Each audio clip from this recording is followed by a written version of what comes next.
ساری زندگی نا ہم نے رٹا لگایا ہے، رٹا لگا لگا کے ہمیں پتہ ہی نہیں ہے کہ کون سا جو ہماری زندگی کا جو کام ہے وہ رٹے کے بغیر ہونا چاہیے، اس کی سمجھ ہونی چاہیے تھی۔ میرے پاس مریض آتے ہیں، 70% مریض ڈپریشن کا شکار ہیں، 70% مریض جو ہیں وہ ڈپریشن کا شکار ہیں۔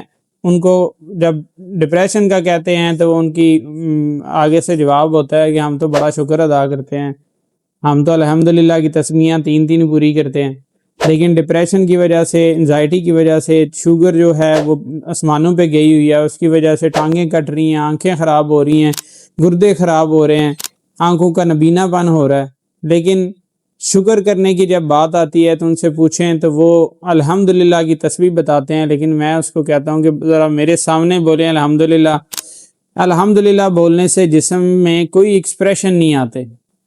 شکر وہ ہے جب آپ شکر کریں تو آپ کو محسوس ہو، آپ کے جسم کا ہر حصہ جو ہے وہ شکر محسوس کرے۔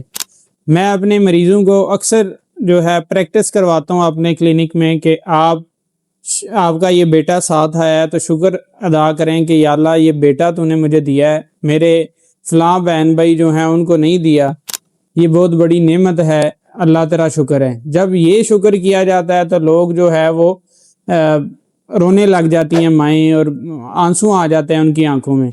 تب میں پوچھتا ہوں آپ بتاؤ کہ کوئی ٹینشن رہ گئی ہے؟ لیکن کوئی ٹینشن نہیں رہتی۔ ہمیں الحمدللہ کا رٹا تو سکھا دیا گیا ہے، ہم جب جا کے ملتے ہیں کسی سے پوچھیں کیا حال ہے تو آگے سے الحمدللہ آتا ہے، لیکن الحمدللہ کا مطلب جو ہے وہ ہمیں نہیں پتا ہوتا۔ ہمارا اسکول سسٹم، ہمارے باقی ادارے جو ہمیں پڑھا رہے ہیں، سب کے سب جو ہیں انہوں نے رٹے کا سسٹم انٹروڈیوس کروایا ہوا ہے۔ اپنے بچوں کو خدا را، اپنی ماؤں کو، اپنے بہن بھائیوں کو سکھائیں کہ جو آپ پڑھ رہے ہیں، جو آپ سن رہے ہیں، جو آپ دیکھ رہے ہیں، جو آپ کا دل مانتا ہے کہ شکر کرنا چاہیے، اللہ کی ذات پہ بھروسہ رکھنا چاہیے، نا امیدی نہیں ہونی چاہیے، ان ساری چیزوں کو سمجھیں اور ان کا کانشیسلی پریکٹس کریں کہ یا اللہ تیرا شکر ہے۔ اور کیوں شکر ہے؟ اس وجہ سے ہزاروں چیزیں ملیں گی۔ جب آپ نے جو چیز آپ کے سامنے ہے، جو بچہ آپ کے سامنے ہے، اگر اس کی ذات کا، جیسے جب اس کی ذات کا صدقہ اس کے سامنے دیتے ہیں، ایسے ہی جب اس کی ذات کا سامنے کھڑے ہو کے اس کے شکر ادا کیا اور اتنا اس طرح کیا کہ آپ کے کان بھی سنیں، اس کے کان بھی سنیں، تو پھر ڈپریشن نام کی بیماری آپ کے گھروں میں نہیں آئے گی۔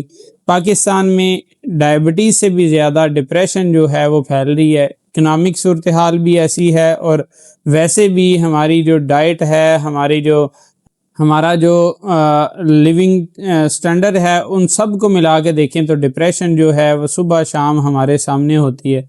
آپ اس کو دور کریں، صرف ایک اپنی چیز کر لیں گے، جو چیزیں آپ کر رہے ہیں اس کو سمجھیں، سمجھ کے شکر ادا کریں۔